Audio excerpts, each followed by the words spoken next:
The contract was simple: marry her, save his empire, but never touch her heart.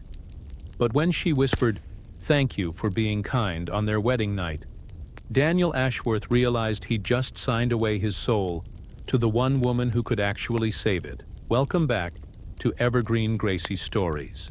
Thank you so much for sticking around with me throughout our trying season. I truly appreciate your love and support. If you're already hooked in for today's story and ready to enjoy it, click subscribe and let me know in the comments where you're watching from, because tomorrow I will be giving you another story just as interesting as this one, and you don't want to miss it. Now let's get into the story. Manhattan, 6:47 a.m. Daniel Ashworth's reflection stared back from the floor-to-ceiling windows of his corner office, 43 floors above the city that once worshipped him. The man in the glass looked exactly like the billionaire everyone expected. Sharp jaw, designer suit tailored to perfection, steel gray eyes that had closed 1,000 deals. But reflections, Daniel had learned, were just another kind of lie. "Sir?" His assistant's voice crackled through the intercom, tentative as a prayer. "The board members are here." Daniel's fingers tightened around his coffee cup. Ethiopian blend, $300 a pound, now tasting like ash in his mouth. In 30 minutes, those board members would strip him of everything. Ashworth Industries, the empire his grandfather built with bloody knuckles and borrowed dreams, would become another corporate casualty. All because Daniel had trusted the wrong people, signed the wrong papers, believed his own legend of invincibility. "Send them in, Patricia." The mahogany doors opened like jaws, and 8 men in identical suits filed in, corporate vultures circling a dying king. Richard Blackstone led the pack, his smile sharp enough to cut diamonds. "Daniel," Blackstone's voice dripped false sympathy, "you know why we're here." "The Henderson account," Daniel said, not bothering to stand. $60 million in losses, I know. "It's not just Henderson anymore." Blackstone placed a folder on Daniel's desk like a death certificate. "Cartwright pulled out this morning. So did Morrison Steel. Word is spreading that Ashworth Industries can't deliver. Your reputation—" "My reputation," Daniel interrupted, his voice cutting through Blackstone's speech like ice through warm butter. "Built this company from nothing into a billion-dollar empire. One bad quarter doesn't erase 30 years of success," but even as he spoke the words, Daniel felt them crumble.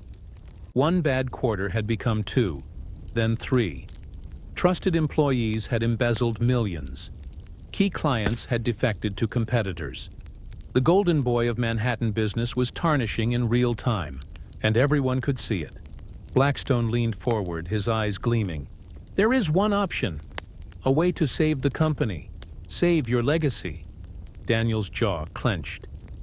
He'd heard whispers about Blackstone's solution for weeks, dismissed it as desperate gossip.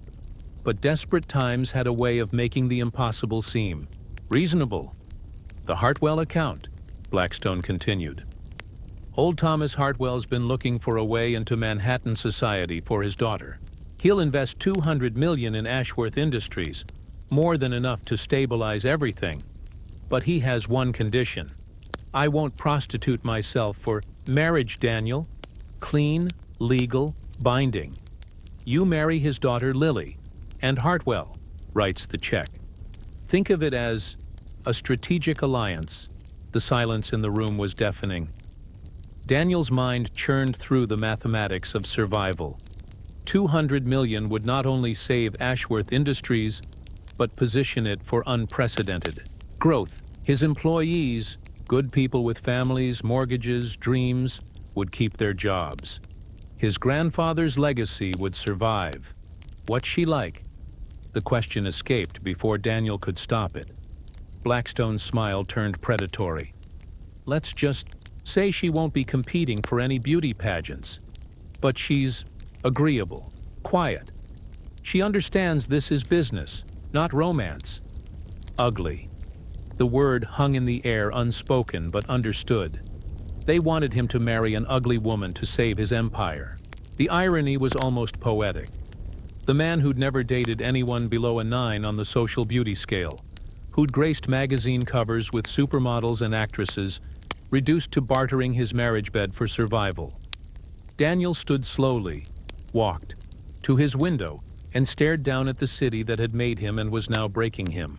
Somewhere down there, people were falling in love, building real connections, creating lives that mattered beyond stock prices and profit margins. When had he stopped being one of those people? When had his heart become just another asset to leverage? The paperwork? He asked, his voice hollow. Already prepared. The wedding is scheduled for this Saturday. Hartwell wants this handled quickly, quietly. No media circus. Daniel nodded once, sharp and final. Set it up. As the board members filed out, victorious smiles on their faces, Daniel remained at the window. In the reflection, he saw a man who just sold his soul to save his grandfather's dream. The question was, what was left of Daniel Ashworth after the transaction was complete? Millbrook, Connecticut. Same day, 2:30 p.m., 3 hours north of Manhattan, in a world that measured wealth in kindness rather than stock options, Lily Hartwell knelt beside her father's hospital bed and tried to memorize his face. Thomas Hartwell had once been a giant, 6'4" with hands that could fix anything, a laugh that could fill a room, and a heart big enough to house half the county. Now cancer had whittled him down to paper and prayer, but his eyes still held that gentle strength that had been Lily's anchor for 28 years. "You don't have to do this, sweetheart," he whispered, his voice barely audible above the hum of medical equipment. "I've lived a full life. If the treatment doesn't work, don't." Lily pressed her finger gently to his lips. "Don't you dare give up on me now, Dad. Not when we're this close." She pulled the contract from her purse, thick legal papers that would change everything. The experimental treatment in Switzerland cost $500,000. Insurance wouldn't cover it. Their savings were already exhausted. But Daniel Ashworth needed a wife, and Thomas Hartwell needed his daughter to have a future. It was perfect, except for the part where Lily would be marrying a man who'd probably close his eyes and think of stock portfolios. "He's not going to." "Love you," her father said, reading her face the way he always could. "This Ashworth fellow, men like him, they see the world differently." Lily smoothed her father's thinning hair, the gesture automatic after months of hospital visits.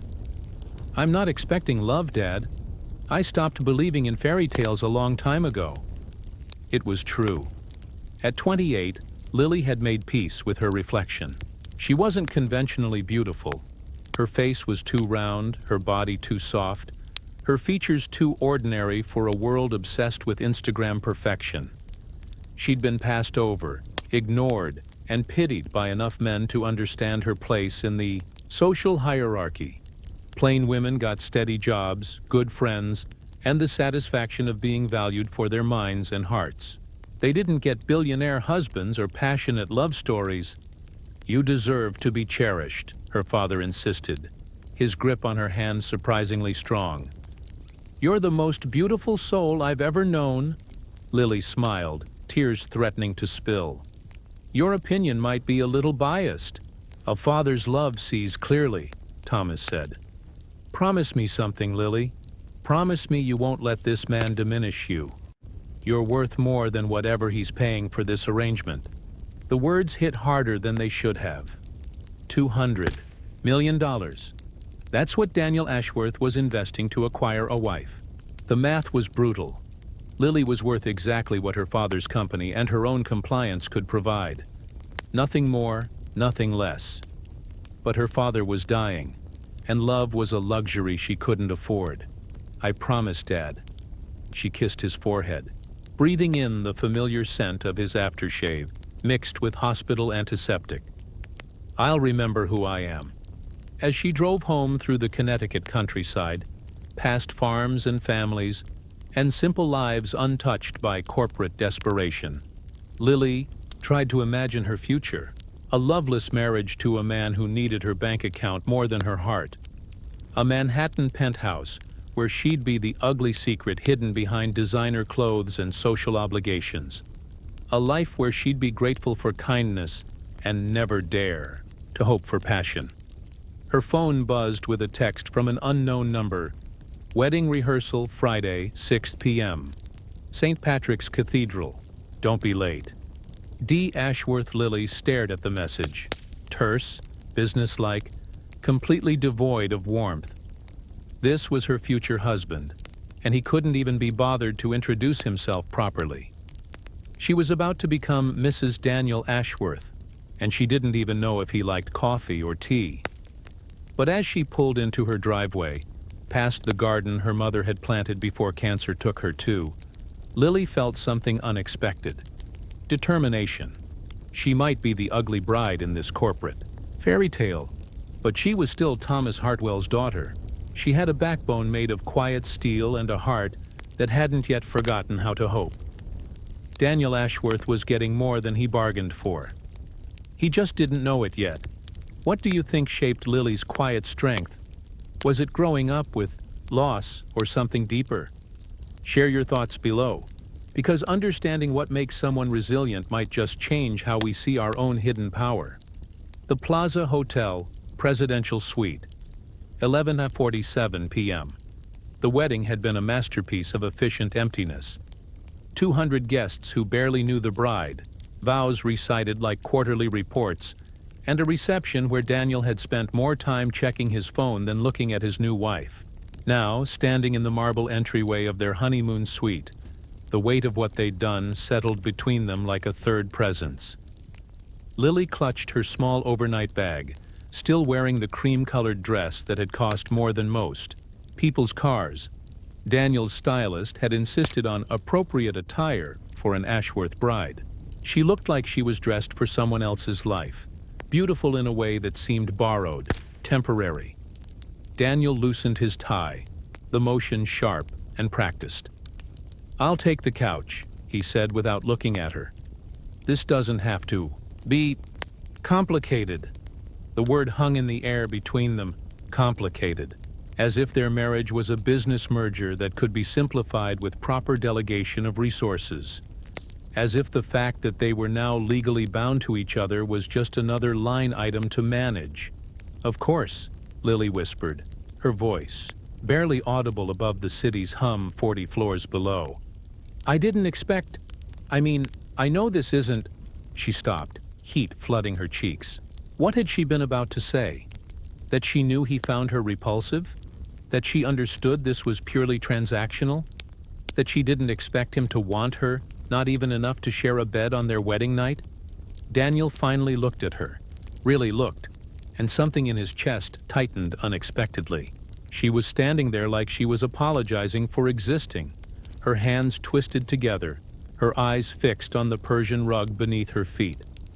The designer dress couldn't hide the way she was folding in on herself, making herself smaller, less imposing, less of an inconvenience. When was the last time someone had looked at him with such careful consideration for his comfort? His business associates wanted his money. His ex-girlfriends had wanted his status. His employees wanted his approval.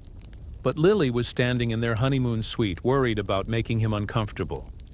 "Would you like some wine?" The question surprised them both. Daniel hadn't planned to say it, hadn't planned to prolong this awkward ritual of politeness. But something about her careful vulnerability made him want to be kinder. Lily's eyes flicked up to his, startled. "Oh, if you're having some..." Daniel moved to the suite's bar, grateful for something to do with his hands. The silence stretched between them as he opened a bottle of Chateau Margaux, $500 wine that he couldn't taste past the bitter knowledge that his wedding night felt like a corporate retreat. "Here." He handed her a glass, careful not to let their fingers touch. Even that small consideration felt like a betrayal of the careful distance he was trying to maintain. "Thank you." Lily took a small sip, then another. The wine loosened something in her shoulders, or maybe it was the way Daniel was standing there looking almost uncertain. She'd never seen him anything but commanding in the few brief meetings they'd had to arrange this marriage. Now he looked like a man who just realized he was in over his head. The ceremony was lovely, she offered, then immediately felt foolish. Lovely? It had been a beautiful, expensive, completely hollow performance. Patricia organized everything, Daniel said, referring to his assistant. I thought efficiency was probably what you'd prefer. Efficiency. Lily took another sip of wine, feeling the word cut deeper than it should have. Of course he'd wanted their wedding to be efficient. Why waste time on romance or sentiment when you were acquiring a business asset? But then Daniel set down his wine glass and did something completely unexpected. He sat down on the suite's cream-colored sofa, not in the commanding pose she'd seen in magazine photos, but heavily, like a man carrying too much weight. "This is harder than I thought it would be," he said quietly, more to himself than to her. Lily blinked. In all her imaginings of this moment, she'd never pictured Daniel Ashworth admitting difficulty with anything. The marriage? Being married to someone I don't? He stopped, running a hand through his hair and messing up the perfect styling for the first time all day. "That came out wrong. Someone you don't find attractive," Lily finished for him, her voice steady despite the pain blooming in her chest. "It's okay, Daniel. I know what this is." Daniel's head snapped up. "That's not... Jesus, that's not what I meant." "Then what did you mean?" The question was simple, direct, and completely disarming. Daniel found himself looking at his new wife, really looking, for the first time since they'd signed the papers. She wasn't beautiful in the conventional sense that he was used to, but there was something in her face that made him want to keep looking. Intelligence, maybe. Or the kind of genuine curiosity that he'd forgotten existed. "I meant someone I don't know," he said finally. "I've spent my entire adult life believing that marriage was something that happened to other people. People who had time for feelings and connection. I built my world around the idea that those things were weaknesses I couldn't afford." Lily set down her wine glass and studied him. "And now? Now I'm sitting in a honeymoon suite with a woman who married me to save her father's life, and I can't figure out if I'm the villain or the victim in this story." The honesty in his voice hit Lily like a physical blow. She'd been so focused on her own sacrifice, her own pain, that she hadn't considered what this might be costing him. Daniel Ashworth, the man who had everything, was sitting here admitting that he'd never learned how to want anything real. "Maybe," she said softly, "we're both just people doing the best we can with an impossible situation." Something in Daniel's chest loosened at her words. When was the last time someone had offered him that kind of grace? When was the last time anyone had suggested that his struggles might be understandable rather than pathetic? "Tell me about your father," he said suddenly. Lily's eyes widened. "What? Your father? The man you're doing this for? Tell me about him." For a moment Lily couldn't speak. No one had asked her about her father. Not the lawyers, not the wedding planners, not anyone involved in arranging this marriage. They all knew the transaction, but no one had cared about the love behind it. She started, then stopped, emotion threatening to overwhelm her. "He's the best man I've ever known. He taught me how to change a tire, and how to negotiate with contractors, and how to make his mother's apple pie recipe. When my mom died when I was 16, he never tried to replace her, but he made sure I knew I was still part of a family." Daniel watched her face transform as she talked about her father. The careful guardedness melted away, replaced by a light that made her features come alive. This was what she looked like when she wasn't apologizing for existing, radiant with love and fierce with loyalty. "The experimental treatment," she continued, "it's not guaranteed to work. The doctors give it maybe a 40% success rate. But he's all I have left, and 40% is better than the 0% we have without it. You love him very much. I love him enough to marry a stranger." "Nadam," the words came out before Lily could stop them, and she immediately flushed with embarrassment. "I'm sorry, I didn't mean to imply—" "Don't apologize." Daniel's voice was rougher than he intended. "You love him enough to marry a stranger. I respect the hell out of that." They sat in silence for a moment, the weight of mutual understanding settling between them. Then Daniel did something that surprised them both. He moved to the couch beside her, close enough that she could smell his cologne mixed with something warmer, more human. "Thank you," he said quietly. "For what?" "For being brave enough to save someone you love. For reminding me that some things are worth more than money." He paused, looking down at his hands. "For being kind to me when you have every right to resent what I'm asking of you." Lily felt tears threatening to spill. When was the last time someone had thanked her for being kind? When was the last time anyone had seen her sacrifice as brave rather than pathetic? "Thank you for saving my father's life," she whispered back, and then, without planning it, without thinking about the consequences or the careful distance they were supposed to maintain, Lily reached out and covered Daniel's hand with hers. The touch was electric, unexpected, completely inappropriate for a business arrangement. Daniel should have pulled away, should have reminded them both that this was a transaction, not a romance. Instead, he turned his hand palm up and let her fingers slip between his. "Lily?" he said, her name soft in his mouth for the first time. "Daniel." They sat there on their wedding night, two strangers who'd made a bargain with the devil, holding hands like teenagers afraid of their own hearts. And for the first time in years, Daniel Ashworth felt something that had nothing to do with profit margins or quarterly reports.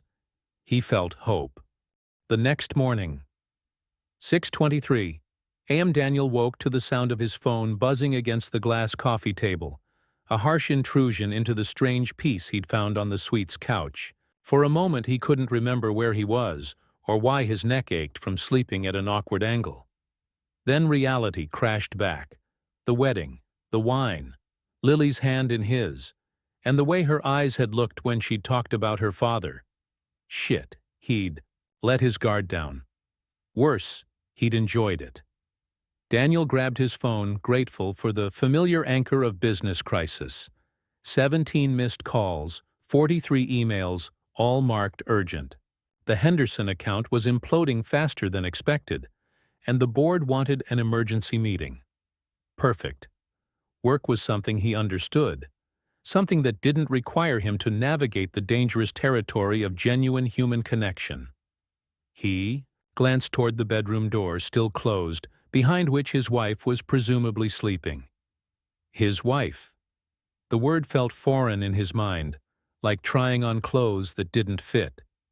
Last night, sitting on that couch with Lily's fingers intertwined, with his, he'd almost forgotten that their marriage was a business transaction, almost forgotten that she was supposed to be the ugly bride he'd married for convenience. But morning light had a way of clarifying things. Whatever moment of connection they'd shared was just wedding night nerves, wine talking, two people making the best of an awkward situation. Nothing more. Daniel dressed quickly, quietly in yesterday's clothes, then scrawled a note on Plaza stationery. "Emergency at the office. Patricia will arrange your moving schedule." D left it on the coffee table next to the empty wine glasses, evidence of a weakness he couldn't afford to repeat. 47 a.m. Ashworth Industries. "The moving truck will be there at 2, Patricia said, not looking up from her tablet as Daniel strode through the office like a man fleeing a crime scene. "Mrs. Ashworth's belongings are minimal. Apparently she's lived quite simply. Should I arrange for a decorator to help her settle into the penthouse?" Mrs. Ashworth. Even Patricia was using the title now, making it real in a way that made Daniel's chest tighten. "Whatever she needs," he said curtly, settling behind his desk and immediately pulling up the Henderson files. "And Patricia? I'll be working late for the foreseeable future. No need to wait dinner." Patricia's eyebrows rose slightly. "Should I inform Mrs. Ashworth?" "I'm sure she'll understand that business comes first." The words tasted bitter in his mouth, but they were necessary. Daniel had built his empire on clear priorities and careful boundaries. One moment of sentiment couldn't be allowed to compromise 30 years of discipline. He threw himself into work with the desperate intensity of a man trying to outrun his own thoughts. By noon, he'd restructured the Henderson deal, placated 3 major investors, and scheduled meetings that would keep him in the office until well past midnight. But even buried in spreadsheets and strategy sessions, he found his mind wandering to the way Lily had looked when she'd talked about her father, the fierce love that had transformed her ordinary features into something luminous, the way her voice had broken when she'd thanked him for saving her father's life. Stop. She was grateful. Nothing more. Gratitude wasn't affection, and affection wasn't love. He'd seen enough gold diggers and social climbers to know the difference. Lily might be more subtle than most, but the principle remained the same. She'd married him for what he could provide, not for who he was. The thought should have been comforting. Instead, it felt like swallowing glass.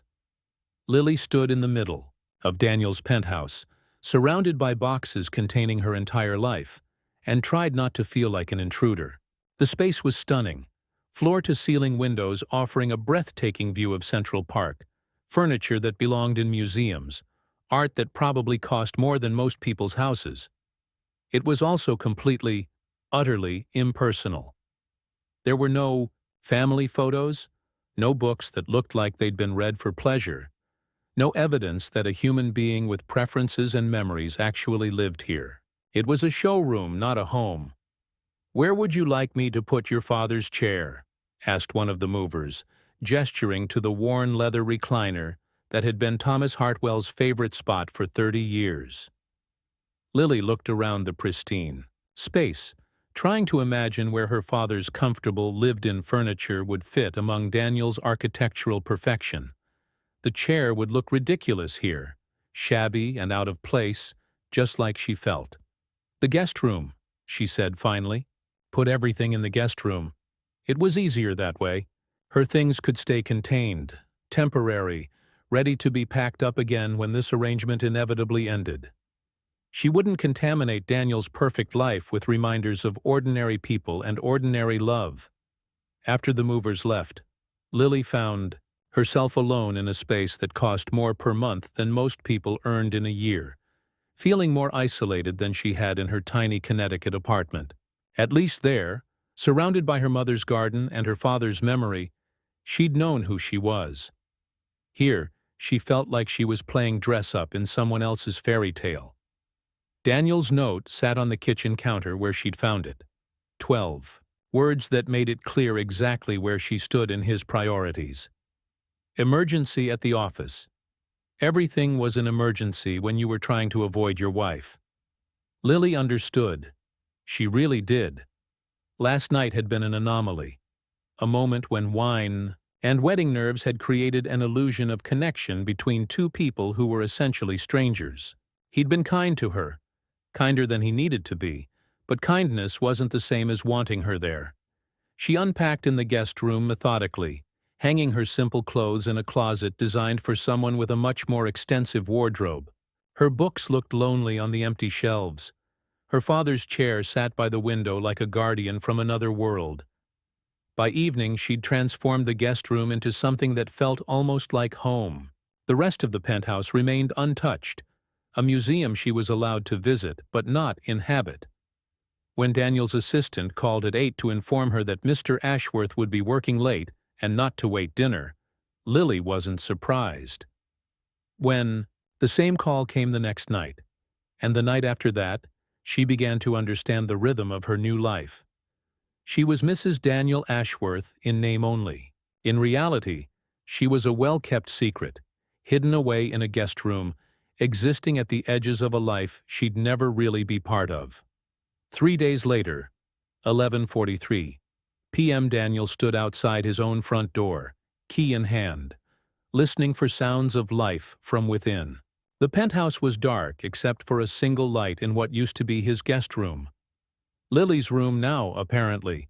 He'd successfully avoided her for 3 days, leaving before she woke and returning after she slept. It was working perfectly.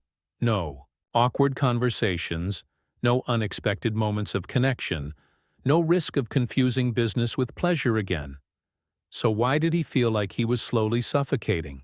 Because you're an idiot, he told himself as he finally turned the key. Because you let one moment of vulnerability convince you that a transactional marriage could be something more. The penthouse was silent, but Daniel could smell something different. In the air. Something warm and lived in that hadn't been there before. He followed the scent to the kitchen and found evidence of actual cooking. A plate covered with foil. A note written in careful handwriting. I wasn't sure when you'd be home, but I made extra pasta in case you were hungry. Just reheat in the microwave. Lily Daniels stared at the note, something uncomfortable twisting in his chest. When was the last time someone had cooked for him? When was the last time anyone had cared whether he ate dinner or not? Don't read into it, he warned himself. She's being polite. Nothing more. But as he stood in his sterile kitchen, holding a note from his wife who cared enough to leave him dinner, Daniel felt the careful walls he'd rebuilt starting to crack again. From down the hall he could hear the soft sound of music, something classical and melancholy. Lily was awake, probably reading in that chair from her father's house, existing in the small space he'd allowed her in his life. Daniel took a step toward the sound, then stopped. He'd worked too hard to maintain the proper distance between them. Whatever moment they'd shared on their wedding night was over. This was business, pure and simple. He turned and walked to his bedroom, leaving the pasta untouched on the counter. But as he lay in his king-size bed, staring at the ceiling, Daniel couldn't stop thinking about the careful way Lily had written his name on that note. Like she'd been practicing how to be his wife, like she was trying just as hard as he was to pretend their wedding night had meant nothing at all. What happens when two people are both running from the same thing, each other? Have you ever found yourself pushing away exactly what you needed most? Share your thoughts below, because sometimes the thing we resist most is the thing that could save us. Friday morning, 7:42 a.m. The call came while Daniel was reviewing quarterly projections, his third cup of coffee growing cold as he tried to focus on numbers instead of the memory of Lily's careful handwriting on last night's dinner note. Mr. Ashworth? Patricia's voice was tight with barely controlled panic. We have a situation. Daniel's stomach dropped. In his experience, situations that made Patricia panic usually involved federal investigations or hostile takeovers. How bad? Marcus. Wellington is calling for a vote of no confidence. He's convinced half the board that your personal circumstances make you unfit to lead the company. Personal circumstances. Daniel's jaw clenched. His marriage to Lily, the very thing that was supposed to save Ashworth Industries, was now being used as ammunition against him. What's his angle? He's telling people that a man desperate enough to marry for money can't be trusted with fiduciary responsibility, that your judgment is compromised. He wants to call an emergency board meeting Monday morning. Daniel closed his eyes, feeling the familiar weight of corporate warfare settling on his shoulders. Marcus Wellington had been circling like a vulture, for months, waiting for any sign of weakness. Now he'd found it in the form of Daniel's marriage to a woman the New York social scene was already whispering about. There's more, Patricia continued. The Hartwell money won't transfer until after a 90-day review period. Wellington knows this. If he can remove you before the funds clear, he takes control of the company and blocks the transfer. Daniel finished the thought, his mind already racing through possible countermoves. What do we need? Unified board support, and… Patricia paused, clearly uncomfortable with what she was about to say. You need to present a united front with your wife. Wellington is painting this as a marriage of desperation. If the board sees you two as a genuine partnership, they'll trust my judgment again. Daniel rubbed his temples, feeling a headache building behind his eyes. Set up the emergency meeting for Sunday instead of Monday. Give me time to prepare. Sir? About Mrs. Ashworth? I'll handle it. But as Daniel hung up the phone, he realized he had no idea how to handle anything involving Lily. He'd spent the last 3 days avoiding her, treating their marriage like a dirty secret he was ashamed of. Now he needed her to play the role of devoted wife in front of the most ruthless businessmen in Manhattan. The irony was bitter. To save his company, he needed to pretend his marriage was real. The problem was, after their wedding night, pretending was getting harder and harder to do. The penthouse, 8:15. Lily was making breakfast when Daniel walked into the kitchen, still wearing yesterday's clothes, looking like he'd slept at his desk again. She glanced up from the eggs she was scrambling, surprised to see him during daylight hours. "Good morning," she said carefully, gauging his mood. "I made extra if you're hungry." Daniel stopped short, caught off guard by the domesticity of the scene. Lily stood at his pristine stove in a simple yellow sundress, her hair pulled back in a messy bun, looking more at home in his kitchen than he'd ever felt. The morning light streaming through the windows seemed to gather around her, making the space feel warm and lived in for the first time since he'd bought it. "I need to talk to you," he said, then immediately hated how harsh his voice sounded. Lily's face shuddered, her shoulders tensing. "Of course. Should I sit down?" The question was so careful, so prepared for bad news, that Daniel felt something twist in his chest. She thought he was going to end their arrangement, probably. Thought he was going to tell her the deal was off and send her back to Connecticut with her dying father and her broken dreams. "It's not what you think," he said quickly, then realized he had no idea what she was thinking. "I need your help." Lily blinked, clearly not expecting that. "My help?" Daniel found himself studying her face, looking for signs of calculation or opportunism. But all he saw was genuine concern, tinged with the same careful wariness she'd worn since moving into his penthouse. "There's going to be a board meeting Sunday. Some of the members are questioning my judgment about our marriage." "Oh." Lily turned back to the stove, but Daniel caught the flush of embarrassment that colored her cheeks. "I see. They think I married you out of desperation, that it makes me unfit to run the company. And they're right, aren't they?" Lily's voice was quiet, matter-of-fact. "About the desperation, I mean." The honesty in her words hit Daniel like a physical blow. She wasn't wrong. He had married her out of desperation.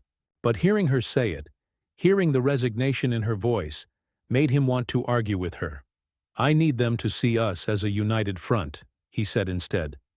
"A real couple, not a business arrangement." Lily turned to face him, and Daniel was struck by how tired she looked. Not physically tired, but emotionally exhausted, like she'd been carrying a heavy weight for too long. "What exactly are you asking me to do?" "Come to the meeting with me. Let them see us together. Show them that our marriage is—" Daniel paused, struggling with the words. What was their marriage exactly? "That it's legitimate. You want me to lie. I want you to help me save the company that's paying for your father's treatment." The words came out sharper than Daniel intended, and he immediately regretted them. Lily flinched as if he'd slapped her, and Daniel saw the exact moment she rebuilt the careful walls around her heart. "Of course," she said, her voice perfectly controlled. "What time should I be ready?" "Lily, I didn't mean—" "It's fine, Daniel. I understand what this is." She turned off the stove and began cleaning up, her movements efficient and impersonal. "I'll play whatever role you need me to play." Daniel wanted to take the words back, wanted to explain that he wasn't trying to hurt her, that he was just scared and frustrated and completely out of his depth when it came to navigating a relationship that felt more real every day. Instead, he said, 2:00. Wear something. He stopped, realizing he was about to tell her to wear something that would make her look like she belonged with him. "Something appropriate for a billionaire's wife," Lily finished for him. "I understand." She walked past him, toward her room, and Daniel caught a whiff of her scent. Something soft and floral that had nothing to do with expensive perfume and everything to do with who she was. It made him want to reach out and stop her, to apologize, to explain that he was terrified of how much he was starting to need her. "Lily." She paused in the doorway but didn't turn around. "Thank you," he said quietly, "for helping me." "Don't thank me yet," she replied without looking back. "You might not like the wife I turn out to be." Sunday afternoon, Ashworth Industries. Boardroom Lily had transformed herself. Daniel barely recognized the woman who walked into the boardroom beside him, her hand resting lightly on his arm like she had every right to be there. Gone was the careful, apologetic woman who'd been tiptoeing around his penthouse. In her place stood someone who carried herself like she'd been born to wealth and power. She wore a navy blue dress that probably cost more than most people's monthly salary. Daniel's stylist had outdone herself, but it was the way Lily wore it that took his breath away.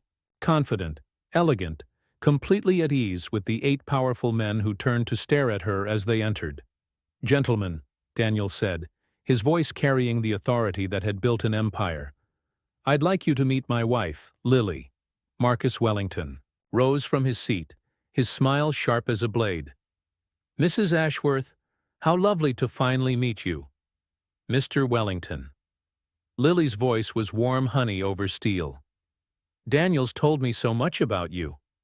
Daniel hadn't told her anything about Wellington, but Lily delivered the line like she'd been studying corporate politics her entire life. She moved through the room like a queen greeting her subjects, asking thoughtful questions about the men's families, their businesses, their interests. "Your husband tells us you're from Connecticut," Wellington said, clearly fishing for ammunition. "Quite a change from small-town life to Manhattan society." "Change can be wonderful when it's with the right person," Lily replied smoothly, her eyes finding Daniel's across the room. "Daniel makes everything feel like an adventure." The look she gave him was so warm, so genuinely affectionate, that for a moment Daniel forgot they were acting. Then she moved to his side, slipping her hand into his with such natural ease that several board members exchanged glances. "Shall we begin?" Daniel asked, but his attention was divided between the presentation he needed to give and the woman beside him, who was playing her role so perfectly that he almost believed it himself. For the next 2 hours, Lily was everything a corporate wife should be: supportive, but not submissive, intelligent, but not threatening, charming without being obvious about it. She asked insightful questions about the company's environmental initiatives, shared a self-deprecating story about learning to navigate Manhattan traffic, and somehow made even the most skeptical board members smile. But it was the small gestures that sold the performance. The way she straightened Daniel's tie when she thought no one was looking, how she handed him water during his presentation without being asked, the proud smile she wore when he outlined his vision for the company's future. "You've got quite a partner there, Daniel," said Robert Chen, one of the more influential board members, as the meeting wound down. "Smart woman."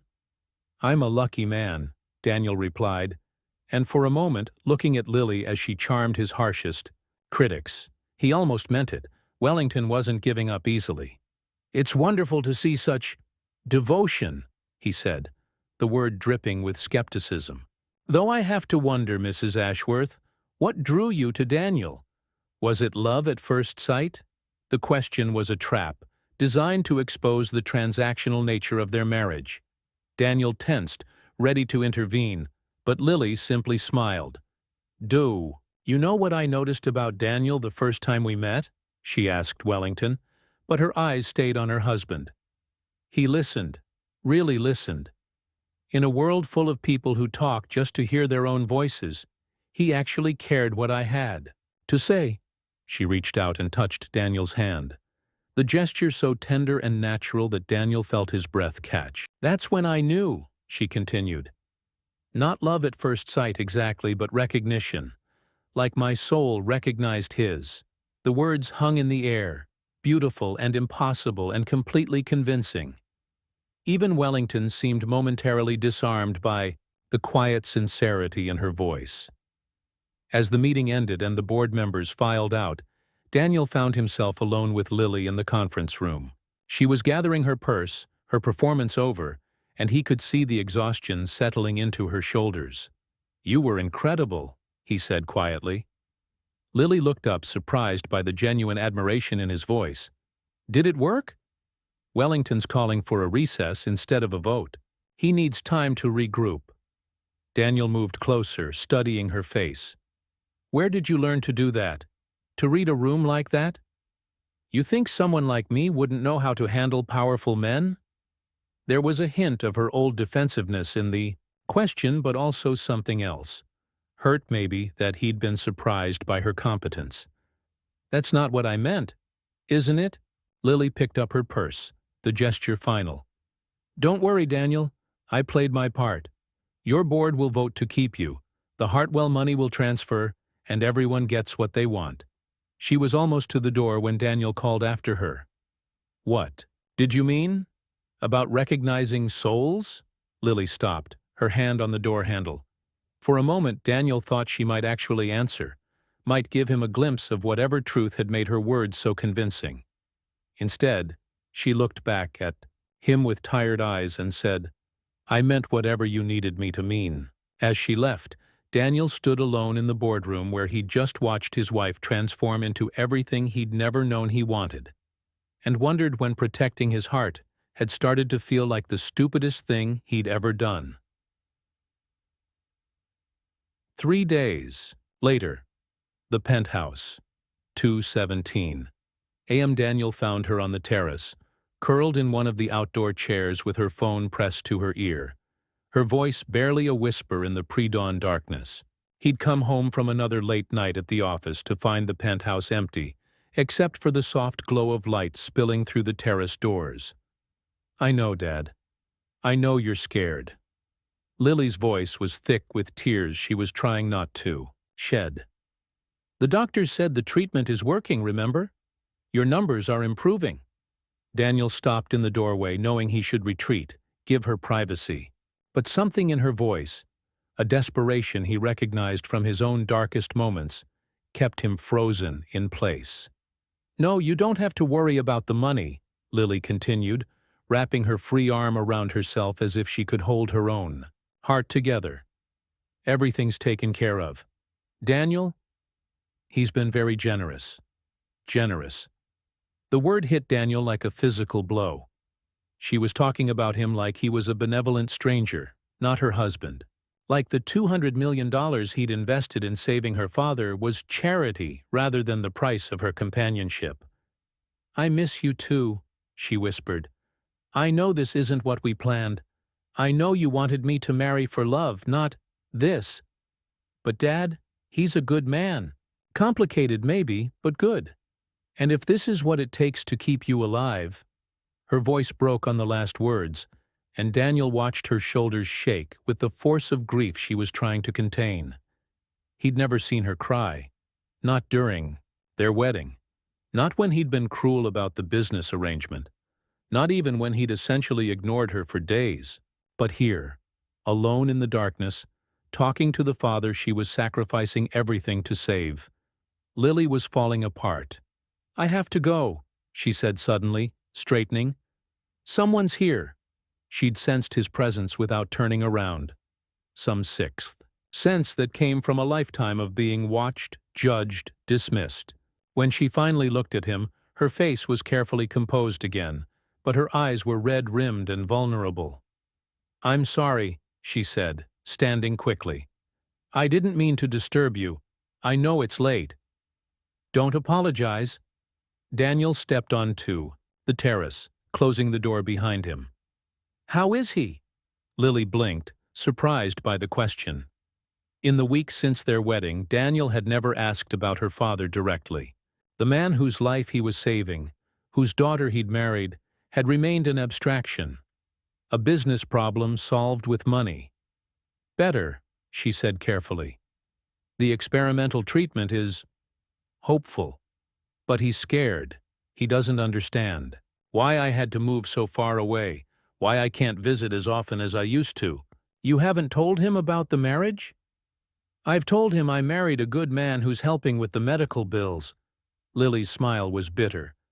He thinks it's a love story. I couldn't bear to tell him the truth.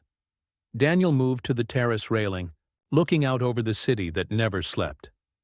Below them, Millions of people were living their lives, falling in love, building families, creating connections that mattered. When had he stopped being one of them? What would be so terrible about the truth? He asked quietly. That his daughter sold herself to save his life? Lily joined him at the railing, careful to maintain distance between them. That the man she married sees her as a business expense? That she's living in a beautiful prison, grateful for scraps of kindness from someone who can barely stand to look at her? I look at you. The words slipped out before Daniel could stop them, rough with an honesty that surprised them both. Lily turned to stare at him. What? I look at you, Daniel repeated, his voice steadier now. More than I should, more than is safe for either of us. For a moment, they stood in silence, the weight of his admission hanging between them like a bridge neither was sure they should cross. Daniel, tell me about before, he said suddenly. Before your father got sick. Before you had to marry a stranger. What was your life like? Lily hesitated, clearly not expecting the question. Why do you want to know? Because I realized tonight that I've been living with a woman for 3 weeks, and I don't know anything real about her. I know you love your father. I know you're braver than you think you are. And I know you can handle a boardroom full of corporate sharks without breaking a sweat. But I don't know who you were before all of this. The genuine curiosity in his voice undid something in Lily's chest. When was the last time someone had asked about her life because they actually wanted to know, not because they were looking for ammunition or pity? I was a teacher, she said finally. 3rd grade. I had a classroom full of 8-year-olds who thought I hung the moon, at least until they figured out long division was hard. Daniel found himself smiling. You loved it. I did. Lily's voice grew warm with memory. There's something magical about that age. They still believe in possibilities, you know. They think they can grow up to be astronauts and presidents and dragon slayers all at the same time. What happened to that? The believing in possibilities? Lily was quiet for so long that Daniel thought she wouldn't answer. When she finally spoke, her voice was barely audible. I was 22 when I realized I was invisible to men. Not ugly exactly, just forgettable. I'd watch my friends get asked out, get flowers, get swept off their feet, and I'd wonder what was wrong with me. Why I wasn't worth pursuing. Daniel's hands tightened on the railing. Lily, there was this man, Michael, a teacher at the high school where I worked. He was kind to me, paid attention when I talked, made me feel like maybe I wasn't invisible. After all, her laugh was bitter. Turns out he was just lonely and I was convenient. When someone better came along, someone prettier, more exciting, he dropped me without a second thought. He was an idiot. He was honest, Lily corrected. He told me exactly what I was worth to him. Nothing. The pain in her voice was so raw, so familiar, that Daniel felt something crack in his chest. He recognized that particular kind of wound, the one that came from learning your value could be measured and found wanting. After that, I stopped expecting to be chosen, Lily continued. I focused on things I could control. My students loved me, my father needed me, and that was enough. It had to be. And then your father got sick. And then my father got sick, she confirmed. And suddenly the only thing that mattered was keeping him alive. So when your people approached me with an offer, you said yes to save him, I said. Yes, because loving someone means you'll do anything, even marry a stranger who sees you as a business transaction, to keep them in the world. Daniel turned to face her fully, studying her profile in the city lights. Is that really what you think? That I see you as a transaction? Lily met his eyes, her expression carefully guarded. Don't you? The question hung between them, loaded with 3 weeks of careful distance and unspoken truths. Daniel could lie, could retreat behind the safe boundaries they'd established, could protect them both from the dangerous territory they were entering. Instead, he told her the truth. At first, yes. You were the solution to a problem, nothing more. He paused, struggling with words that felt too big for his mouth. But that woman in the boardroom 3 days ago, the one who charmed my harshest critics and made them believe in us? The one who looked at me like I was someone worth believing in? That wasn't a transaction, Lily. That was… What? That was the woman I've been avoiding because she scares the hell out of me. Lily's breath caught. Daniel, do you want to know why I really married you? Daniel asked, his voice rough with honesty. It wasn't just about the money. It was because when I saw your photo, when I read about what you were willing to sacrifice for your father, I recognized something in you that I'd lost in myself. The ability to love something more than your own fear. You don't know me, Lily whispered.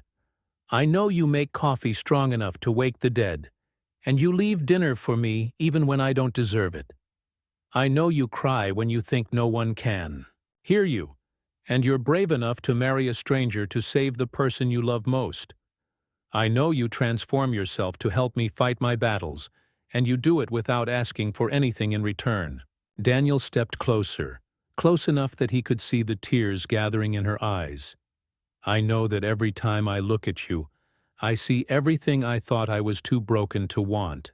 The confession hung between them like a spark in darkness, dangerous and beautiful and impossible to take back. Don't, Lily said, but her voice was breaking. Don't say things like that unless you mean them. I mean them, Daniel said quietly. That's what terrifies me. For a moment they stood there on the edge of something that would change everything. Two wounded people recognizing their own pain reflected in each other's eyes. Then Lily stepped back, wrapping her arms around herself like armor. My father's getting better, she said, her voice carefully controlled. The treatment is working. In a few months, when he's stable, when your company is secure, we can end this arrangement. We can both go back to our real lives. What if I don't want to go back? The question escaped before Daniel could stop it. Raw and vulnerable and completely exposed. Lily looked at him with something that might have been longing, or might have been grief. Then you're braver than I am, she whispered, and walked back into the penthouse, leaving Daniel alone with the city lights and the terrible realization that somewhere between their wedding night and this moment, he'd fallen in love with his wife. 2 days later, 6:23 p.m. Daniel came home to the sound of laughter. Real, unguarded laughter that seemed to fill every corner of his sterile penthouse with warmth. He followed the sound to the kitchen and stopped in the doorway, struck by a scene that belonged in someone else's life. Lily stood at the stove, flour in her hair and on her cheek, stirring something that smelled like childhood memories. But it wasn't just her presence that transformed the space. It was the way she'd made it hers. Fresh flowers on the counter, actual books scattered on the kitchen island, and somehow, impossibly, the austere penthouse felt like a home. You're early, she said without turning around, as if she'd developed some sixth sense for his presence. There was no tension in her voice, no careful politeness. Just ease. The Henderson crisis finally resolved itself, Daniel said, setting down his briefcase and loosening his tie. What smells so incredible? Chicken and dumplings. My mom's recipe. Lily glanced over her shoulder, and Daniel was struck by how different she looked. Relaxed. Almost happy. I called Dad this afternoon, and he was telling me about how the treatment is progressing faster than expected. I got a little celebratory in the kitchen. How celebratory? Lily grinned, an expression so genuine and unguarded that Daniel felt his breath catch. I may have also made apple pie and chocolate chip cookies, and I think there's a casserole in the freezer for tomorrow. You cook when you're happy. I cook when I'm nervous too, and when I'm sad, and when I'm… She paused, flour-covered spoons suspended mid-stir. I guess I just cook. Fair warning, if you keep me around much longer, you're going to gain 20 pounds. Keep me around. The words hung in the air between them, loaded with implications neither was quite ready to examine. After their conversation on the terrace 2 nights ago, They'd been orbiting each other carefully, both aware that something fundamental had shifted, but neither sure what to do about it. "I could use 20 pounds, Daniel said, moving closer, to peer into the pot. "I can't remember the last time I had a home-cooked meal." "Never?" Lily looked genuinely shocked. "What about when you were a kid?" Daniel's expression shuddered slightly. "My father believed in discipline and efficiency. Personal chefs were more reliable than family meals." There was a wealth of hurt in those carefully chosen words, and Lily felt her heart clench. She'd grown up with a father who made pancakes on Sunday mornings and insisted on family dinners even when money was tight. The idea of a childhood without that warmth seemed impossibly lonely. "Well," she said, bumping his shoulder gently with hers, "you're about to make up for lost time. Go change into something comfortable. Dinner will be ready in 20 minutes. "Comfortable? You?" "No, clothes that don't cost more than a car. Jeans, maybe? A t-shirt? Something that won't give you a panic attack if you spill sauce on it." Daniel stared at her as if she'd suggested he show up naked. "I don't own jeans." "Of course you don't." Lily's eyes sparkled with amusement. "Sweatpants? Pajamas? Anything that doesn't require dry cleaning?" "I have athletic wear." "Perfect. Go put on your athletic wear and come back here. We're having a proper family dinner." Family dinner. Daniel wanted to point out that they weren't a family, that this was still a business arrangement with an expiration date. But something about the way Lily was looking at him, expectant, hopeful, like she was offering him something precious, made the words stick in his throat. 20 minutes later, Daniel returned to the kitchen wearing Stanford track pants and a t-shirt that had probably cost more than most people's monthly grocery budget, but was still the most casual outfit Lily had ever seen him in. She'd set the small breakfast table by the window instead of the formal dining room, with mismatched plates that somehow looked more inviting than his designer china. "This feels strange," Daniel admitted, settling into a chair that brought him closer to Lily than they'd been since their wedding night. "Good strange or bad strange?" "I'm not sure yet." Lily served him a plate of food that looked nothing like the precisely plated meals his personal chef usually prepared. It was comfort food, generous and imperfect, and somehow more appealing than any five-star restaurant he'd ever patronized. "Tell me something," she said, settling across from him with her own plate. "What did you want to be when you grew up? Before you knew you'd inherit an empire?" Daniel paused, fork halfway to his mouth. No one had asked him that question in decades. "Why do you want to know?" "Because I told you about my third graders and their dragon-slaying dreams." "Fair's fair." He took a bite of the chicken and dumplings, and something in his chest loosened at the simple, perfect comfort of it. "A pilot," he said finally. "I wanted to fly planes." "Commercial or military?" "Neither. I wanted to fly those little crop dusters, the ones that barely clear the treetops. I saw one at an air show when I was 8, and the pilot let me sit in the cockpit." Daniel's voice grew distant with memory. "He told me about flying low over cornfields at sunrise, how peaceful it was up there. Just you and the sky and the knowledge that you were helping things grow." Lily smiled. "That's beautiful. My father said it was impractical, frivolous, that Ashworths didn't play in the dirt for a living. And you listened to him. I was 8. I believed that fathers knew best." Daniel's laugh was bitter. "By the time I figured out he was wrong about most things, I was already too deep in the family business to change course." "You could still learn to fly," Lily said quietly. "It's not too late." Daniel looked at her across the table. This woman, who'd spent her entire adult life believing she wasn't worth choosing, encouraging him to chase dreams he'd buried 30 years ago. "What about you?" he asked. "If you could do anything, be anyone, what would you choose?" "I was doing it," Lily said simply. "Teaching, making a difference in small ways. I never wanted to change the world, just my little corner of it." "You miss it?" "Every day." She pushed food around her plate, suddenly melancholy. But the kids I was teaching, they'll be fine. They'll have other teachers who'll love them just as much. My father, he only has me. You gave up everything for him. I gave up some things for him, Lily corrected. But I gained something too. What? She looked at him, her expression soft and vulnerable. I learned that I was capable of more courage than I thought. And I learned that some risks are worth taking, even when you're terrified. Like marrying a stranger.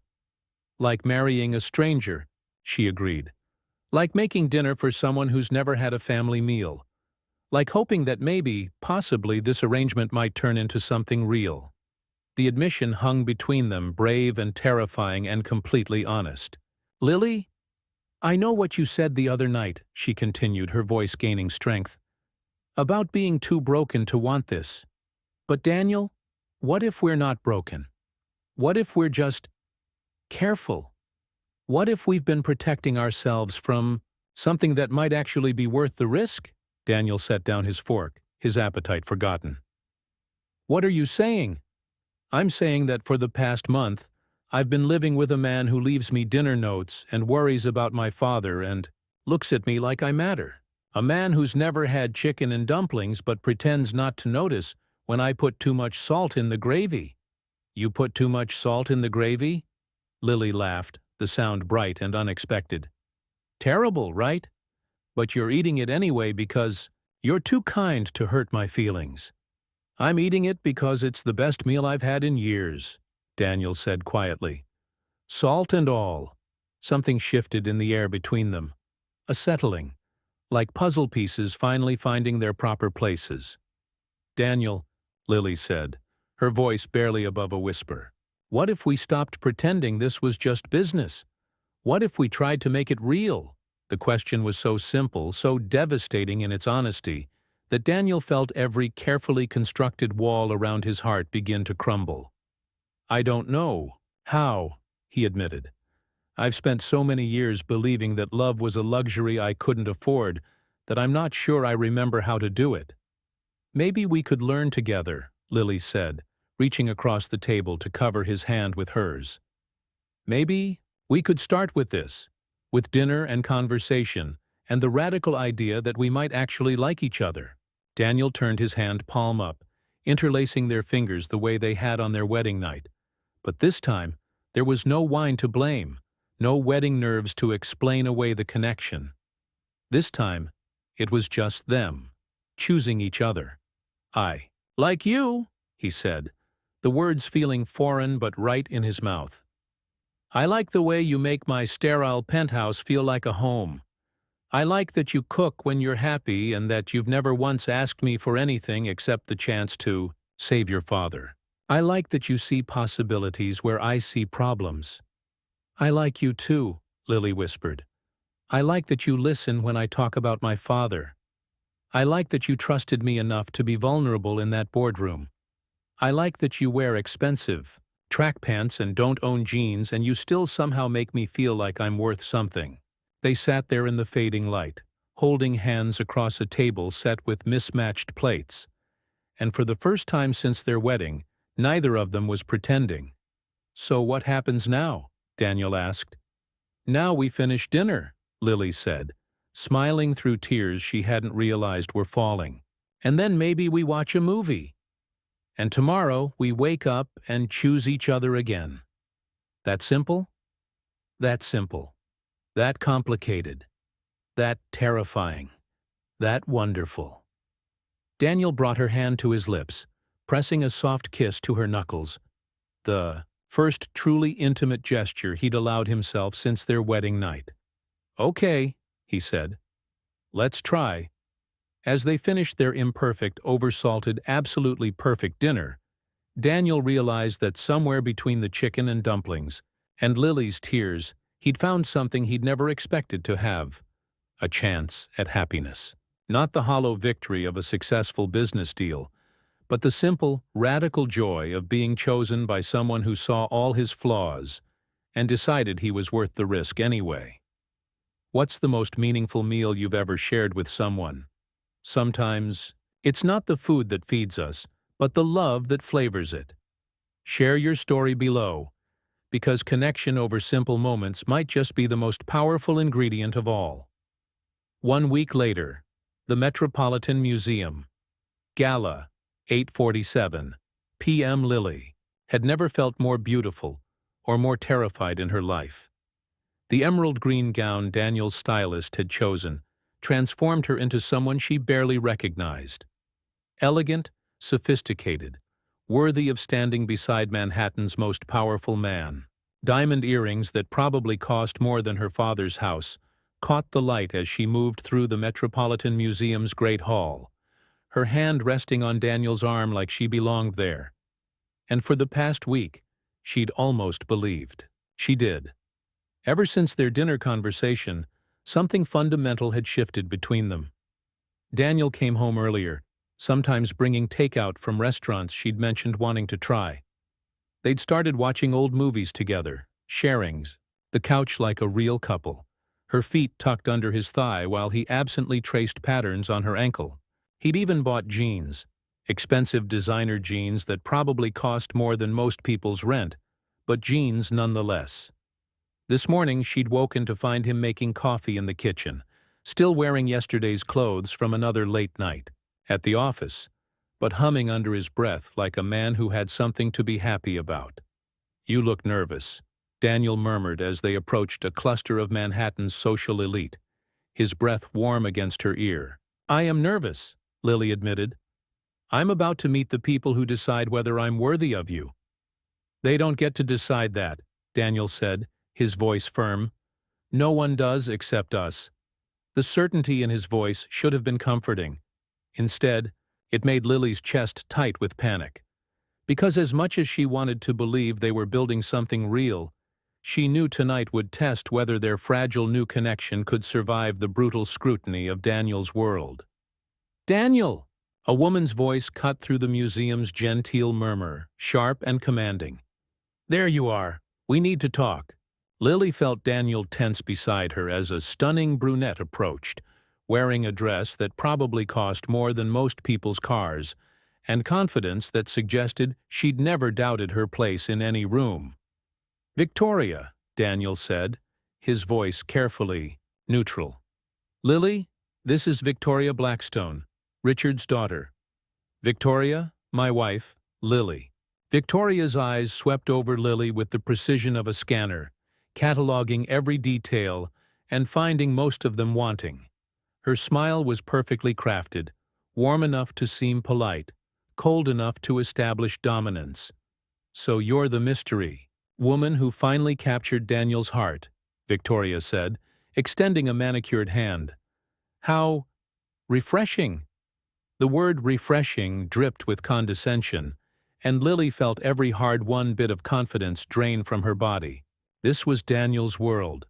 Beautiful, sophisticated women who moved through society like queens, who'd probably been groomed from birth to be the perfect corporate wife. "It's lovely to meet you," Lily managed, her voice steadier than she felt. "Daniel, darling," Victoria continued, effectively dismissing Lily from the conversation. "Daddy's been telling everyone about your little domestic arrangement. So clever of you to solve two problems at once. Save the company and secure a wife who'll be grateful enough to never cause problems." Lily felt the words hit like physical blows. Little domestic arrangement. Grateful enough to never cause problems. She glanced at Daniel, waiting for him to correct Victoria's characterization, to defend their marriage, to show some sign that the past week had meant something to him.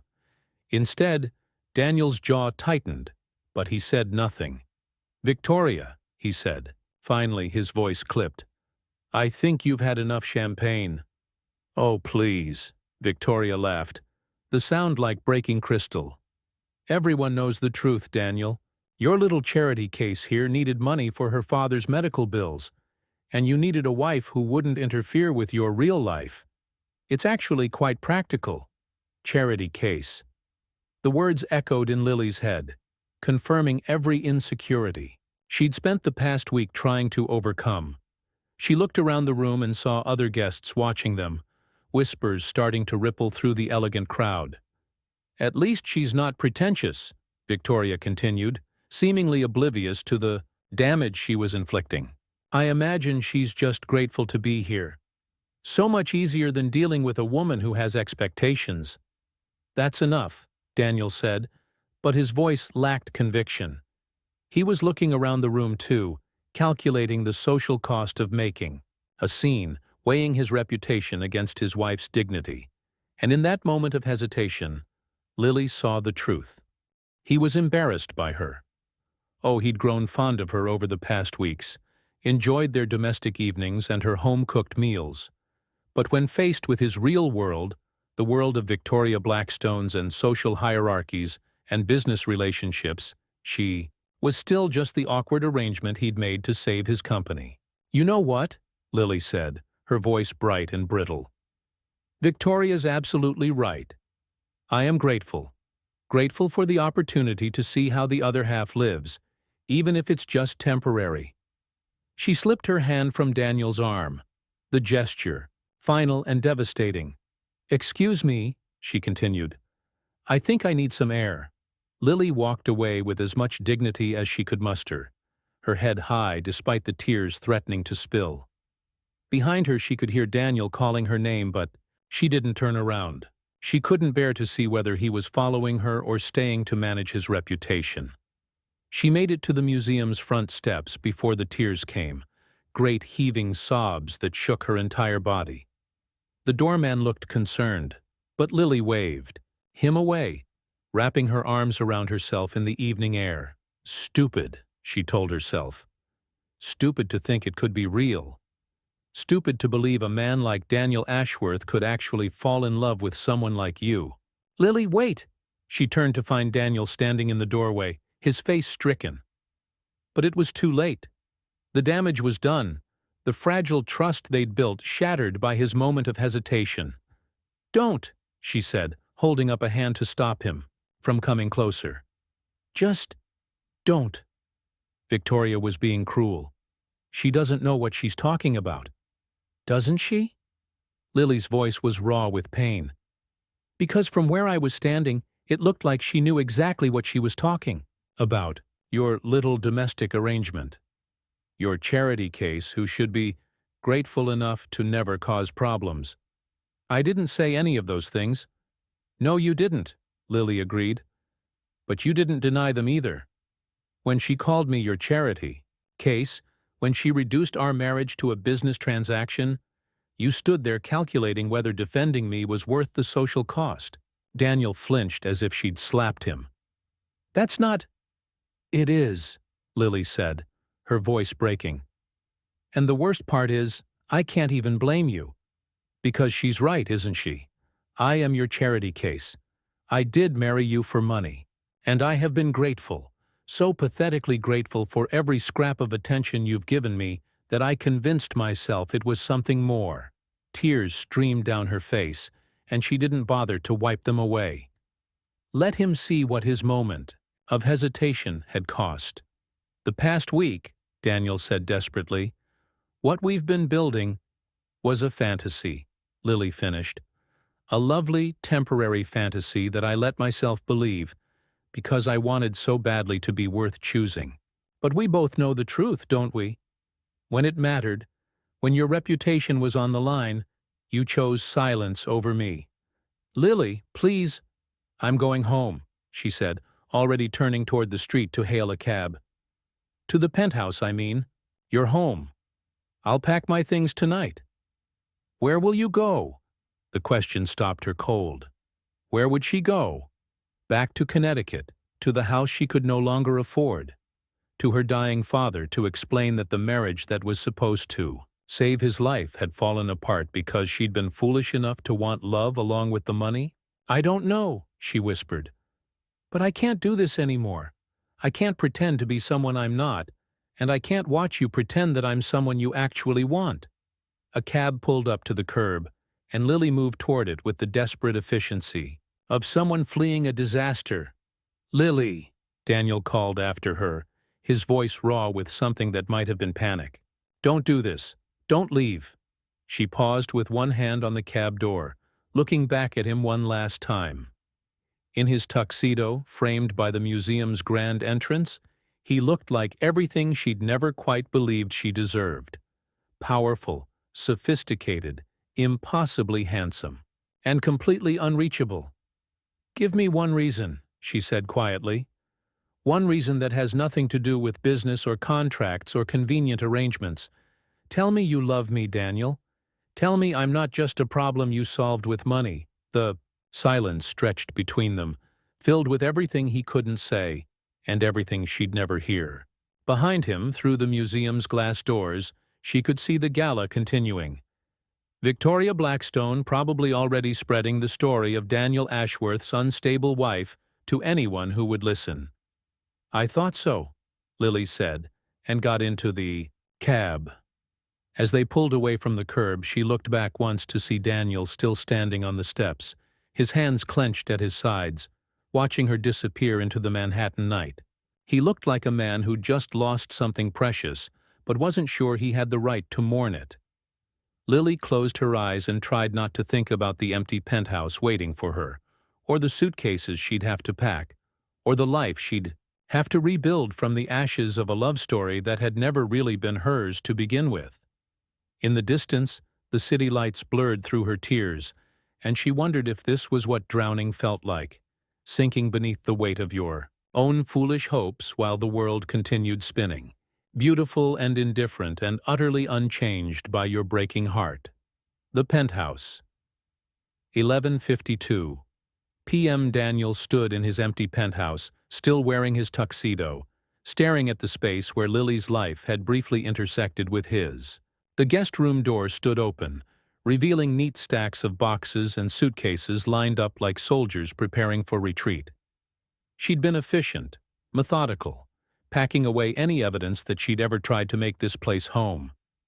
The only thing she'd left behind was a single coffee mug in the sink, the one with the chip on the handle that she'd claimed as hers. It sat there like an accusation, a reminder of morning conversations and shared silences, and the way she'd looked when she'd asked him to try being real with her. "Tell me you love me, Daniel." Her words echoed in the silence, along with his own deafening failure to answer. He'd stood there on those museum steps, watching the most genuine person he'd ever known disappear into the night, and he'd said nothing, done nothing, been nothing, just like his father. The thought hit him like a physical blow. Thomas Ashworth had been a master of calculated silence, of weighing every word against its potential cost to his reputation. He'd taught Daniel that emotions were weakness, that vulnerability was a luxury successful men couldn't afford, that love was just another transaction to be managed. And tonight, when Lily had needed him to be different, to be better, Daniel had defaulted to everything his father had taught him about protecting himself first. He walked to the terrace where they'd shared their first real conversation, where she'd told him about her father, and he'd admitted he was terrified of what she made him feel. The city sprawled below him, millions of lights representing millions of lives, millions of people who were probably braver than he was when it came to the simple act of choosing love over fear. His phone buzzed with a text from Victoria. "Sorry about the drama tonight. Daddy says the board vote is scheduled for next week. You'll be fine once all this messy personal business is settled." Messy personal business. That's what his marriage had become in the eyes of people like Victoria.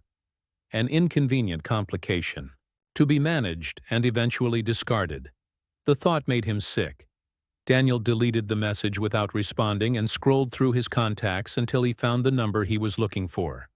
Connecticut. Mercy General Hospital. 12:47 a.m., Mr. Ashworth?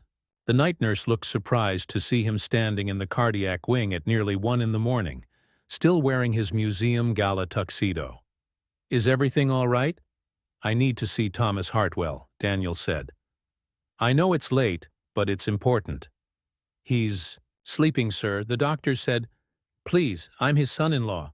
The words felt strange in his mouth, weighted with meaning he was only beginning to understand. Son-in-law. Not business partner or financial benefactor, but family. The kind of relationship that came with obligations deeper than money. Connections. That couldn't be severed with legal documents. The nurse studied his face, apparently seeing something there that convinced her. Room 314. But keep it quiet. He needs his rest. Daniel found Thomas Hartwell exactly as Lily had described him, diminished by illness but still radiating the quiet strength that had raised a daughter brave enough to marry a stranger to save his life. The old man's eyes opened as Daniel approached, alert despite the late hour. "Daniel?" Thomas's voice was weak but curious. "What are you doing here? Where's Lily?" The question hit Daniel like a knife to the chest. We had a disagreement. She's at the penthouse packing." Thomas studied Daniel's face with the shrewd intelligence that had built a successful business from nothing. "Packing to leave?" "Yes. And you're here instead of there, trying to change her mind." It wasn't a question, and Daniel felt the weight of judgment in the older man's gaze. "I wanted to talk to you first. To understand what?" He was embarrassed by her. Oh, he'd grown fond of her over the past weeks, enjoyed their domestic evenings and her home-cooked meals. But when faced with his real world, the world of Victoria Blackstones and social hierarchies and business relationships, she was still just the awkward arrangement he'd made to save his company. "You know what?" Lily said, her voice bright and brittle. "Victoria's absolutely right. I am grateful. Grateful for the opportunity to see how the other half lives, even if it's just temporary." She slipped her hand from Daniel's arm, the gesture, final and devastating. "Excuse me," she continued. "I think I need some air." Lily walked away with as much dignity as she could muster, her head high despite the tears threatening to spill. Behind her she could hear Daniel calling her name, but she didn't turn around. She couldn't bear to see whether he was following her or staying to manage his reputation.